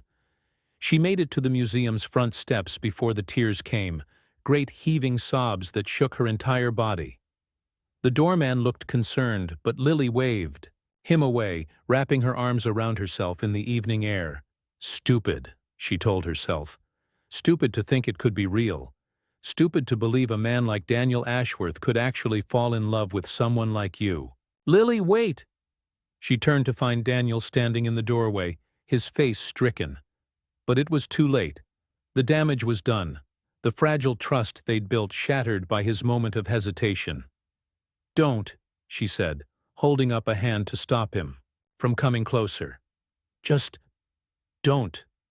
Victoria was being cruel. "She doesn't know what she's talking about." "Doesn't she?" Lily's voice was raw with pain. "Because from where I was standing it looked like she knew exactly what she was talking about. Your little domestic arrangement. Your charity case, who should be grateful enough to never cause problems." "I didn't say any of those things." "No, you didn't," Lily agreed. "But you didn't deny them either. When she called me your charity case, when she reduced our marriage to a business transaction, you stood there calculating whether defending me was worth the social cost." Daniel flinched as if she'd slapped him. "That's not—" "It is," Lily said, her voice breaking. "And the worst part is I can't even blame you. Because she's right, isn't she? I am your charity case. I did marry you for money, and I have been grateful, so pathetically grateful for every scrap of attention you've given me, that I convinced myself it was something more." Tears streamed down her face, and she didn't bother to wipe them away. Let him see what his moment of hesitation had cost. "The past week," Daniel said desperately, "what we've been building was a fantasy," Lily finished. "A lovely temporary fantasy that I let myself believe because I wanted so badly to be worth choosing. But we both know the truth, don't we? When it mattered, when your reputation was on the line, you chose silence over me. Lily, please." "I'm going home," she said, already turning toward the street to hail a cab. "To the penthouse, I mean." "You're home." "I'll pack my things tonight." "Where will you go?" The question stopped her cold. Where would she go? Back to Connecticut, to the house she could no longer afford, to her dying father, to explain that the marriage that was supposed to save his life had fallen apart because she'd been foolish enough to want love along with the money. "I don't know," she whispered, "but I can't do this anymore. I can't pretend to be someone I'm not, and I can't watch you pretend that I'm someone you actually want." A cab pulled up to the curb, and Lily moved toward it with the desperate efficiency of someone fleeing a disaster. "Lily," Daniel called after her, his voice raw with something that might have been panic. "Don't do this. Don't leave." She paused with one hand on the cab door, looking back at him one last time. In his tuxedo, framed by the museum's grand entrance, he looked like everything she'd never quite believed she deserved. Powerful, sophisticated, impossibly handsome, and completely unreachable. "Give me one reason," she said quietly. "One reason that has nothing to do with business or contracts or convenient arrangements. Tell me you love me, Daniel. Tell me I'm not just a problem you solved with money." The silence stretched between them, filled with everything he couldn't say and everything she'd never hear. Behind him, through the museum's glass doors, she could see the gala continuing. Victoria Blackstone probably already spreading the story of Daniel Ashworth's unstable wife to anyone who would listen. "I thought so," Lily said, and got into the cab. As they pulled away from the curb, she looked back once to see Daniel still standing on the steps, his hands clenched at his sides, watching her disappear into the Manhattan night. He looked like a man who'd just lost something precious, but wasn't sure he had the right to mourn it. Lily closed her eyes and tried not to think about the empty penthouse waiting for her, or the suitcases she'd have to pack, or the life she'd have to rebuild from the ashes of a love story that had never really been hers to begin with. In the distance, the city lights blurred through her tears, and she wondered if this was what drowning felt like, sinking beneath the weight of your own foolish hopes while the world continued spinning, beautiful and indifferent, and utterly unchanged by your breaking heart. The penthouse, 11:52 p.m. Daniel stood in his empty penthouse, still wearing his tuxedo, staring at the space where Lily's life had briefly intersected with his. The guest room door stood open, revealing neat stacks of boxes and suitcases lined up like soldiers preparing for retreat. She'd been efficient, methodical, packing away any evidence that she'd ever tried to make this place home. The only thing she'd left behind was a single coffee mug in the sink, the one with the chip on the handle that she'd claimed as hers. It sat there like an accusation, a reminder of morning conversations and shared silences, and the way she'd looked when she'd asked him to try being real with her. "Tell me you love me, Daniel." Her words echoed in the silence, along with his own deafening failure to answer. He'd stood there on those museum steps, watching the most genuine person he'd ever known disappear into the night, and he'd said nothing, done nothing, been nothing, just like his father. The thought hit him like a physical blow. Thomas Ashworth had been a master of calculated silence, of weighing every word against its potential cost to his reputation. He'd taught Daniel that emotions were weakness, that vulnerability was a luxury successful men couldn't afford, that love was just another transaction to be managed. And tonight, when Lily had needed him to be different, to be better, Daniel had defaulted to everything his father had taught him about protecting himself first. He walked to the terrace where they'd shared their first real conversation, where she'd told him about her father, and he'd admitted he was terrified of what she made him feel. The city sprawled below him, millions of lights representing millions of lives, millions of people who were probably braver than he was when it came to the simple act of choosing love over fear. His phone buzzed with a text from Victoria. "Sorry about the drama tonight. Daddy says the board vote is scheduled for next week. You'll be fine once all this messy personal business is settled." Messy personal business. That's what his marriage had become in the eyes of people like Victoria, an inconvenient complication, to be managed and eventually discarded. The thought made him sick. Daniel deleted the message without responding and scrolled through his contacts until he found the number he was looking for. Connecticut, Mercy General Hospital. 12:47 a.m., Mr. Ashworth? The night nurse looked surprised to see him standing in the cardiac wing at nearly 1 in the morning, still wearing his museum gala tuxedo. Is everything all right? I need to see Thomas Hartwell, Daniel said. I know it's late, but it's important. He's sleeping, sir. The doctor said, please, I'm his son-in-law. The words felt strange in his mouth, weighted with meaning he was only beginning to understand. Son-in-law, not business partner or financial benefactor, but family. The kind of relationship that came with obligations deeper than money, connections, that couldn't be severed with legal documents. The nurse studied his face, apparently seeing something there that convinced her. Room 314. But keep it quiet. He needs his rest. Daniel found Thomas Hartwell exactly as Lily had described him. Diminished by illness but still radiating the quiet strength that had raised a daughter brave enough to marry a stranger to save his life. The old man's eyes opened as Daniel approached, alert despite the late hour. Daniel? Thomas's voice was weak but curious. What are you doing here? Where's Lily? The question hit Daniel like a knife to the chest. We had a disagreement. She's at the penthouse packing. Thomas studied Daniel's face with the shrewd intelligence that had built a successful business from nothing. Packing to leave? Yes. And you're here instead of there, trying to change her mind. It wasn't a question, and Daniel felt the weight of judgment in the older man's gaze. I wanted to talk to you first.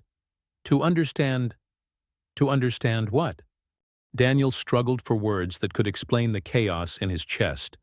The way his carefully ordered world had been turned upside down by a woman who made oversalted gravy and left dinner notes, and looked at him like he was worth something more than his bank account. I wanted to understand how you do it, he said finally. How you love someone so completely that you'd risk everything for them. How you raise a daughter who's brave enough to sacrifice her own happiness for yours. Thomas was quiet for a long moment, studying Daniel with eyes that seemed to see straight through him. You want to know the secret to loving Lily? Yes. There isn't one. Thomas's smile was gentle but firm. She's not a problem to be solved or a puzzle to be figured out. She's a woman who's spent her whole life believing she's not worth choosing, and every day you have to prove her wrong. How? By choosing her. Not just once, in some grand romantic gesture, but every single day. When she burns dinner, and when she's being stubborn about something silly, and when other people try to make you ashamed of her. Especially then. Daniel felt the truth of it settle in his bones like an ache. I failed her tonight. Yes, Thomas said simply. You did. The blunt honesty was somehow more devastating than any accusation. Daniel sank into the chair beside the hospital bed, feeling the weight of his cowardice crushing down on him. My father taught me that love was weakness, Daniel said quietly. That successful men don't let emotion cloud their judgment. That protecting your reputation was more important than protecting the people you care about. And what do you think now? Daniel looked at this man who was dying but still fighting, who'd raised a daughter capable of extraordinary sacrifice, who'd built a life rich in everything that actually mattered. I think my father was wrong about everything that counts, Daniel said. I think I've spent 30 years building a life that looks impressive from the outside, but feels empty on the inside. And I think I just let the best thing that ever happened to me walk away because I was too much of a coward to tell the world I love her. Thomas nodded slowly. So what are you going to do about it? The penthouse. 2:17 a.m. Daniel found Lily in the kitchen, still wearing the emerald dress from the gala, but with her feet bare and her hair falling loose around her shoulders. She was sitting at the small breakfast table where they'd shared chicken and dumplings and tentative hopes, a cup of tea growing cold in her hands. You came back, she said without looking up. I never left. Daniel replied, then realized how that sounded. I mean, I went to see your father, but I came back. This is where I belong. Lily finally looked at him, and Daniel felt his heart break at the exhaustion in her eyes. Daniel, please don't. I can't do this anymore. I can't keep pretending I love you. The words erupted from him with the force of a dam bursting, raw and desperate and completely unguarded. I love that you make coffee strong enough to wake the dead, and that you cook when you're nervous, and that you've never once asked me for anything except the chance to save your father. I love that you saw possibilities in a man who'd forgotten how to hope for anything beyond his next quarterly report. Lily's hands trembled around her teacup. Daniel, I love that you turned my sterile penthouse into a home just by being in it. I love that you're brave enough to marry strangers and strong enough to walk away when you're not being treated with the respect you deserve. I love that you made me want to be a better man. Tears were streaming down Lily's face now, but she didn't speak. I failed you tonight, Daniel continued, moving closer but not daring to touch her. When Victoria attacked you, when she reduced our marriage to a business transaction, I should have defended you immediately.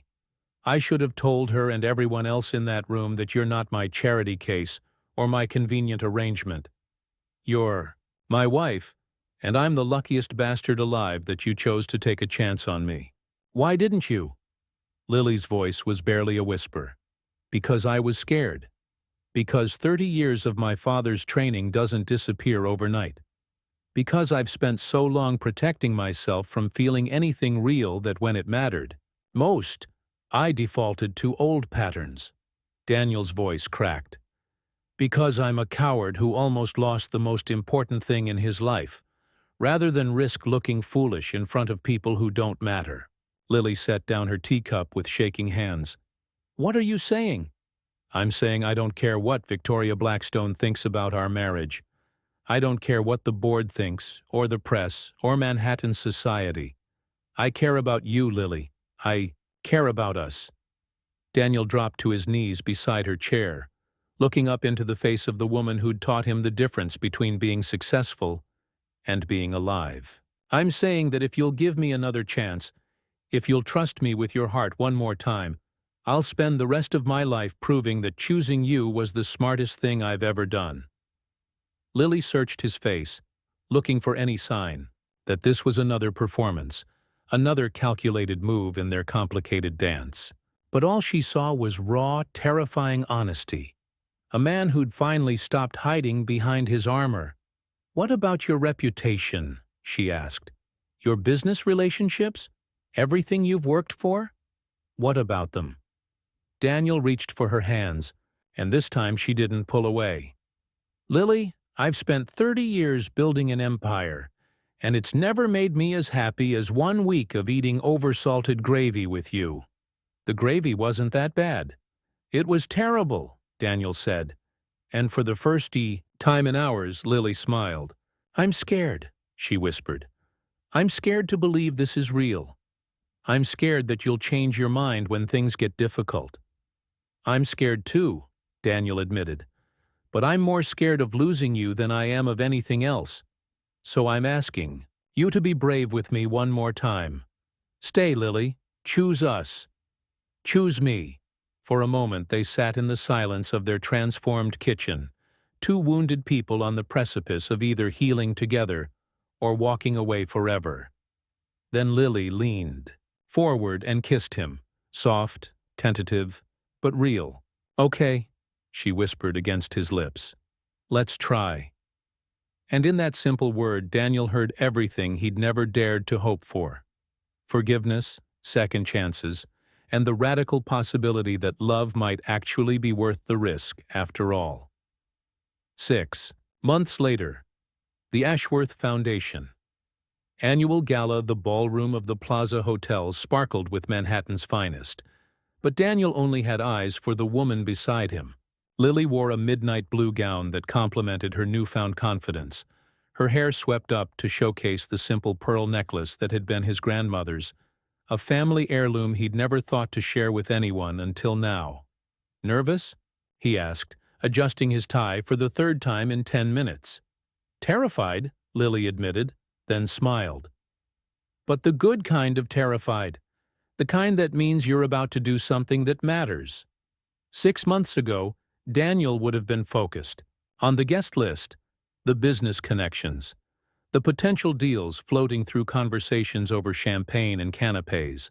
Tonight, he was focused on the small miracle of his wife's hand in his, steady and sure, as they prepared to announce the launch of the Ashworth Foundation, a charitable organization dedicated to funding experimental medical treatments for families who couldn't afford them. Ladies and gentlemen, the MC's voice rang out over the crowd. Please welcome Daniel and Lily Ashworth. They walked to the podium together, and Daniel felt the familiar weight of hundreds of eyes assessing them.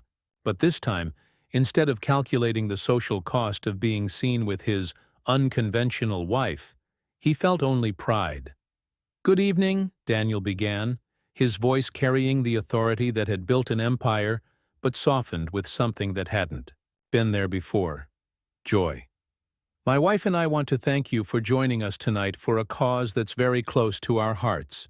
He paused, looking out at the crowd that included many of the same people who'd witnessed their low point 6 months ago. Victoria Blackstone sat at a front table, her expression carefully neutral. Marcus Wellington had surprisingly become one of their largest donors after Daniel's public transformation, had impressed the board and led to Ashworth Industries' most profitable quarter in years. Many of you know that our marriage began as a business arrangement, Daniel continued, and Lily squeezed his hand encouragingly. What you might not know is that it became something much more important. A partnership built on the radical idea that love is not a luxury, but a necessity. Murmurs rippled through the crowd, but Daniel pressed on. When Lily agreed to marry me, it was to save her father's life. Thomas Hartwell needed experimental treatment that insurance wouldn't cover, and I needed— Daniel paused, his eyes finding Lily's. I thought I needed a convenient wife. What I actually needed was someone brave enough to show me what really matters. The ballroom had gone completely quiet, the usual background chatter of society events replaced by genuine attention. The Ashworth Foundation exists because we believe that love shouldn't be a privilege of the wealthy, Lily said, stepping forward to speak for the first time at a public event. Her voice was clear and strong, carrying the conviction that had first drawn Daniel to her. Every family deserves the chance to fight for the people they love, regardless of their bank account. She looked out at the crowd with the same fearless grace she'd shown in the boardroom that day, and Daniel felt his heart swell with pride. My father is alive today because a man I barely knew was willing to invest in love, Lily continued. Tonight, we're asking you to make the same investment. In families like mine, in hope, in the belief that everyone deserves a chance at their own miracle. The applause that followed was thunderous, genuine, and Daniel realized that somewhere in the past 6 months, they'd gone from being Manhattan's most talked-about oddity to being genuinely respected, not because they'd conformed to society's expectations, but because they'd had the courage to be authentically themselves. Later that evening, the penthouse terrace. I can't believe we raised $2 million in one night, Lily said, kicking off her heels and settling into Daniel's arms on the outdoor sofa they'd bought together 3 months ago. The city sparkled below them, but the view that captivated Daniel was much closer. I can, Daniel said, pressing a kiss to the top of her head. You have a way of making people believe in impossible things. Like what? Like the idea that a cold, calculating businessman could learn how to love. Lily tilted her head back to look at him. You were never cold, Daniel. You were just scared. There's a difference. How do you always know exactly what to say? Practice? Lily said with a grin. I've been married to you for 8 months now. I've learned all your tells. 8 months. It felt like a lifetime and an instant all at once. The penthouse had been completely transformed, not just with Lily's belongings, but with the evidence of a life shared. books scattered on every surface, photographs from their weekend trips to Connecticut to visit Thomas, the comfortable mess of two people who'd stopped pretending to be perfect. "Speaking of practice," Daniel said, reaching into his jacket pocket, "I have something for you." "Daniel, we talked about this. You don't need to keep buying me things." "This isn't about need," he said, pulling out a small velvet box. "This is about want." Lily's eyes went wide. "Is that a ring that actually means something?" Daniel said, opening the box to reveal a vintage emerald surrounded by diamonds. Not the massive solitaire his stylist had chosen for their fake engagement, but something chosen with thought and love. "I know we're already married, but I wanted to ask you properly this time." He slid off the couch and onto one knee, just like he should have done the first time, and took her hand in his. "Lily Hartwell Ashworth," he said, his voice thick with emotion, "will you stay married to me? Not because of contracts or arrangements or medical bills, but because you love me enough to keep choosing me every day for the rest of our lives." Tears streamed down Lily's face as she looked at this man who'd learned to kneel, to be vulnerable, to risk everything for love. "Yes," she whispered, then louder. "Yes, you impossible, wonderful man. I'll stay married to you." Daniel slipped the ring onto her finger, and it fit perfectly, just like everything else about their imperfect, authentic, absolutely real love story. "I have something for you too," Lily said, wiping her eyes and reaching for a small wrapped package she'd hidden behind a cushion. Inside was a leather-bound journal and a set of aviation charts. "Flight lessons," she explained at his confused expression. "It's never too late to be a crop duster pilot, even if it's just on weekends." Daniel stared at the gift, at this woman who remembered his childhood dreams and thought they were worth pursuing, and felt his heart overflow with gratitude for the day he'd been desperate enough to marry a stranger. "I love you," he said, the words as easy as breathing now. "I love you too," Lily replied, salt and all. 1 year later, Connecticut. The small church in Millbrook was packed with people who'd never attended a society wedding, but understood the deeper meaning of love. Thomas Hartwell, healthy and beaming, walked his daughter down the aisle for the second time. But this wedding was different from their first. This time, Daniel's eyes never left Lily's face as she approached. This time, when he promised to love and cherish her, his voice broke with emotion. This time when she said, "I do," she meant every word with her whole heart. "You may kiss the bride," the minister said. And Daniel did. Deeply, passionately, with all the love he'd been too afraid to show the first time. The reception was held in the garden behind Thomas's house, with string lights and home-cooked food and laughter that could be heard 3 blocks away. Daniel's corporate friends mingled with Lily's teacher colleagues, Manhattan sophistication mixing with small-town warmth, in a way that shouldn't have worked but somehow did. "So," Thomas said, approaching Daniel as the evening wound down, "any regrets about leaving the bachelor life behind?" Daniel looked across the garden where Lily was dancing with her third-grade students, her dress grass-stained and her hair falling loose, laughing with pure joy as 8-year-olds spun her in circles. "Only one," Daniel said. Thomas raised an eyebrow. "I regret that it took me 35 years to figure out what happiness actually looks like." As if she'd heard him, Lily looked up and caught his eye across the crowded garden. Her smile was radiant, uncomplicated, full of the kind of love that transforms everything it touches. She beckoned him over, and Daniel went willingly, ready to be spun in circles by the woman who'd taught him that the best things in life were worth the risk. "Dance with me, husband," she said, reaching for his hand.